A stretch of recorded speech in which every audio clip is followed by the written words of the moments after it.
एक कागदाचा तुकडा आणि एक वेगळ्या प्रकारचे सेलिब्रेशन. आणि त्याच्या मागे एक असा मेसेज होता जो फक्त क्राऊड साठी नव्हता, तर एक संपूर्ण जर्नीसाठी होता. एक विकेट घेऊन सेलिब्रेट करणं सगळ्यांना जमतं, पण काही प्लेयर्स असतात जे सेलिब्रेशन मधून स्वतःची कहाणी सांगतात. आणि जर तुम्हाला ही कहाणी समजून घ्यायची असेल तर हा व्हिडिओ शेवटपर्यंत नक्की पहा.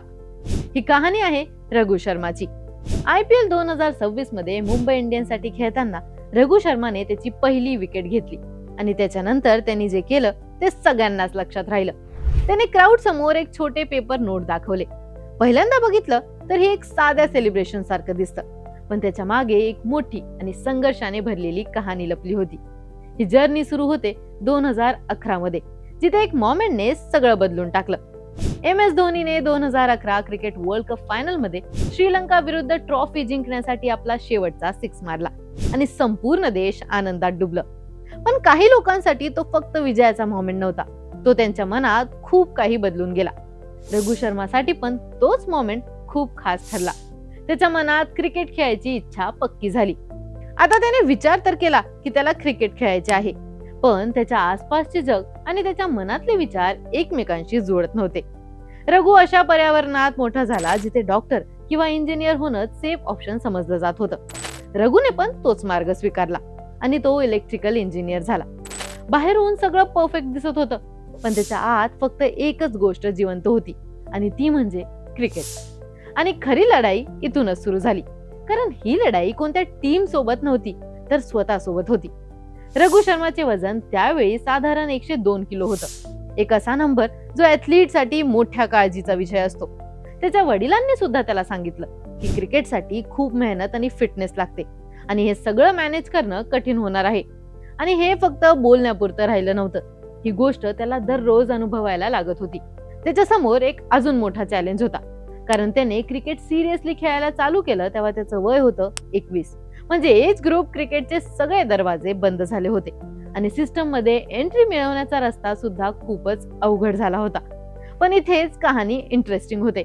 रघु शर्माने एक गोष्ट क्लिअर केली की टाइमलाईन परफेक्ट असणे गरजेचे नाही आहे, पण सतत प्रयत्न करणे गरजेचे आहे. त्याने लेग स्पिनवर फोकस केला आणि त्याचं रुटीन खूप डिसिप्लिन्ड होतं. आठवड्यामध्ये 6 दिवस प्रॅक्टिस आणि दररोज बॉलिंग हे त्याच्या रोजच्या आयुष्याचा भाग झाला. आज पण तो दररोज 10 ओव्हर्स टाकतो. त्याच्या म्हणण्याप्रमाणे टॅलेंट इम्पॉर्टंट आहे, पण रिपिटेशन, कंट्रोल आणि फील हे सगळं सतत मेहनतीने डेव्हलप होतं. या जर्नीमध्ये खूप सेटबॅक्स आले, डाऊट्स आले आणि लोकांनी प्रश्न सुद्धा विचारले, पण एक गोष्ट कधीच बदलली नाही, ती म्हणजे रघु कधीच थांबला नाही. त्याला विश्वास होता की सतत प्रयत्न केल्यावर एक ना एक दिवस चान्स नक्कीच मिळणार. आणि मग हा चान्स आला, पण डिरेक्ट स्पॉटलाइट मध्ये नाही. 2025 मध्ये मुंबई इंडियन्सने त्याला 30 लाखला साइन केलं, पण नेट बॉलर म्हणून. तो प्रॅक्टिस सेशन्स मध्ये होता, पण मेन टीमच्या बाहेर होता.